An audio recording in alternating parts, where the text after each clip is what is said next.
Velkommen til Sex og Samliv her på DR3.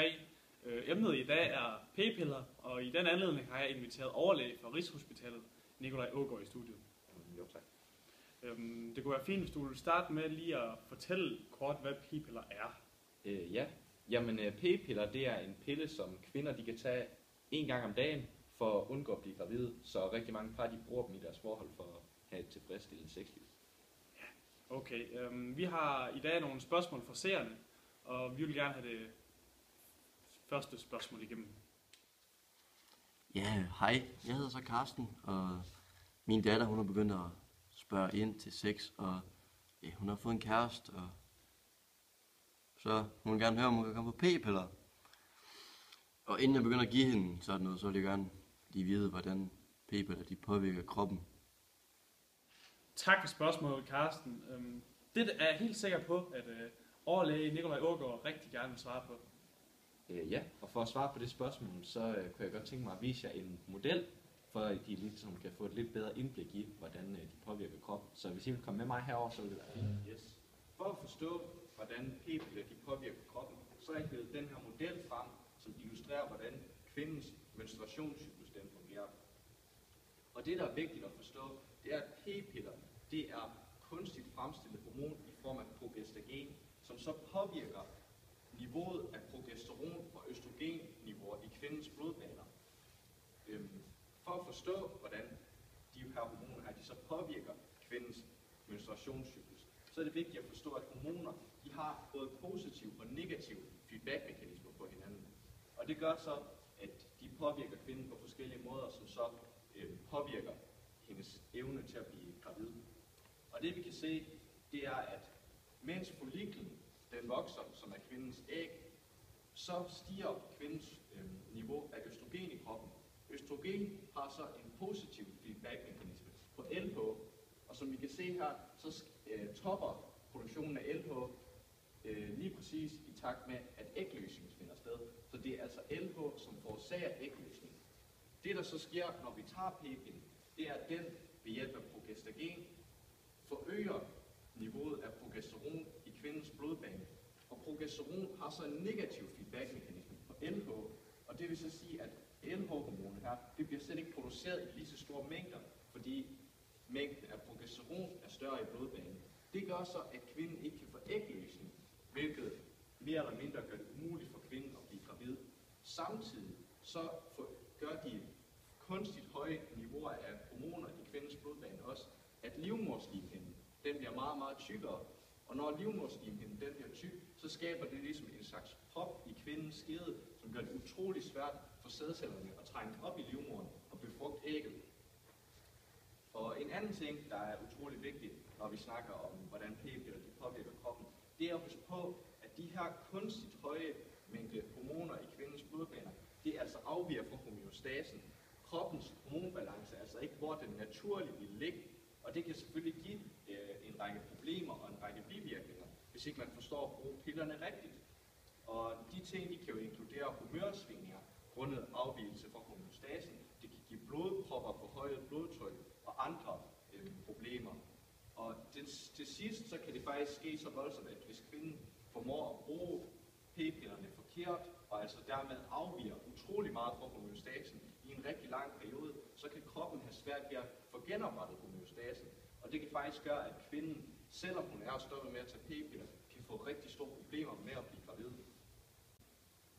Hold op. Jeg vidste slet ikke, at der var så mange variabler og ting forbundet med brugen af p-piller. Det er godt nok ekstremt, hvis kvinden ikke formår at benytte sig af præventionsmidlet korrekt, ligesom kan ende med graviditetsproblemer. Det er da et enormt samfundsproblem. Så hvad foreslår du? Er det vigtigt, at kvinden virkelig sætter sig ind i p-piller og læser indlægssæden, eller hvad tænker du? Altså, det er ligesom med alt muligt andet former for præventionsmidler vigtigt, at man forstår at bruge det korrekt, for ligesom at få det optimale ud af præventionsformen. Og som sagt, så kan det jo have nogle sundhedsmæssige konsekvenser for kvinden, hvis ikke hun formår at bruge det rigtigt. Super. Så herfra er det givet videre, at det er enormt vigtigt, at kvinder og deres mænd sætter sig ind i brugen af p-piller og læser indlægssæden, så vi slipper for de her problemer. Super.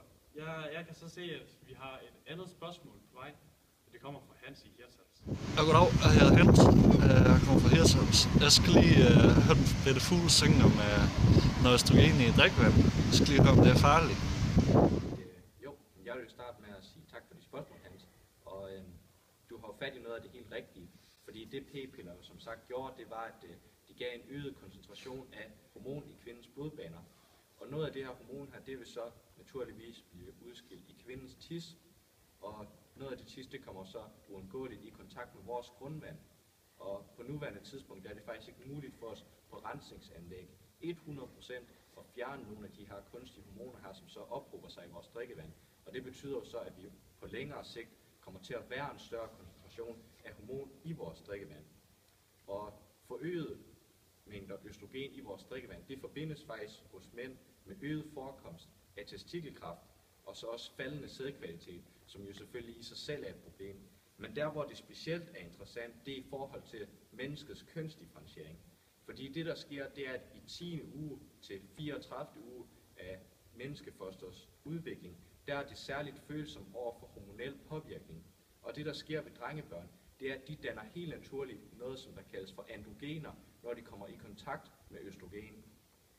Men hvis mængden af østrogen, som de kommer i kontakt med af moren, er unaturligt høje eller abnormalt høje, så gør det måske, at drengene på længere sigt kan få nogle af de her lidelser her, og det kan føre til en lidelse, som vi kalder for hypospadi, som er en abnormalitet, vi ser ved drengens penis, hvor at urinrøret det ikke er vokset rigtig sammen på undersiden af penisen, og det kan så give forskellige overlapninger forskellige steder på penisen, som jo selvfølgelig er en lidelse, og det sætter også drengen op til at have større sandsynlighed for at få testikelkræft eller dårlig sædkvalitet senere i deres liv.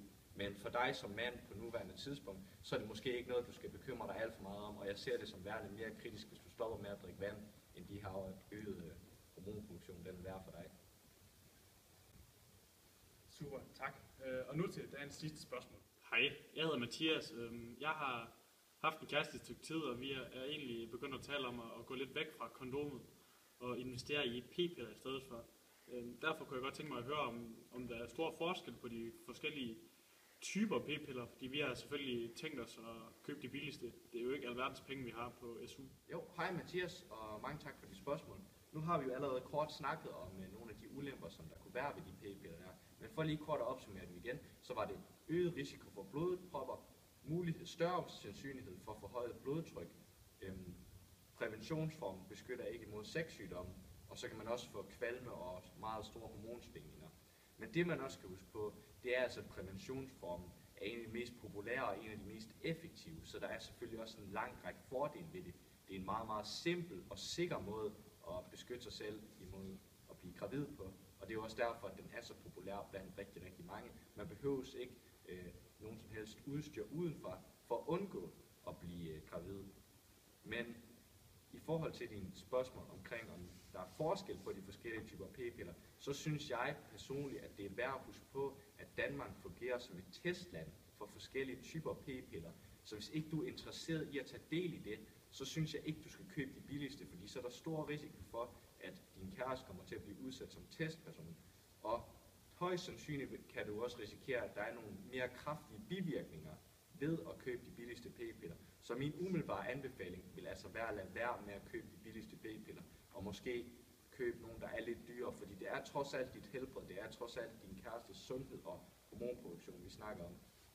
Og efter min mening, så vil det være en investering værd at bruge de færre penge på det hver måned. Ja, det er korrekt, og jeg kan så videregive informationen, at man normalt deler p-piller ud i 4 kategorier, og det er efter generationer. Første, anden, tredje og fjerde generationer. Det kan man så læse på pakken. Undersøgelser har vist, at blandt første og anden generations p-piller er der færrest bivirkninger, så det kan anbefales selv for de ekstra penge. P-piller er jo ikke voldsomt dyre, så pas på jer selv og hinanden.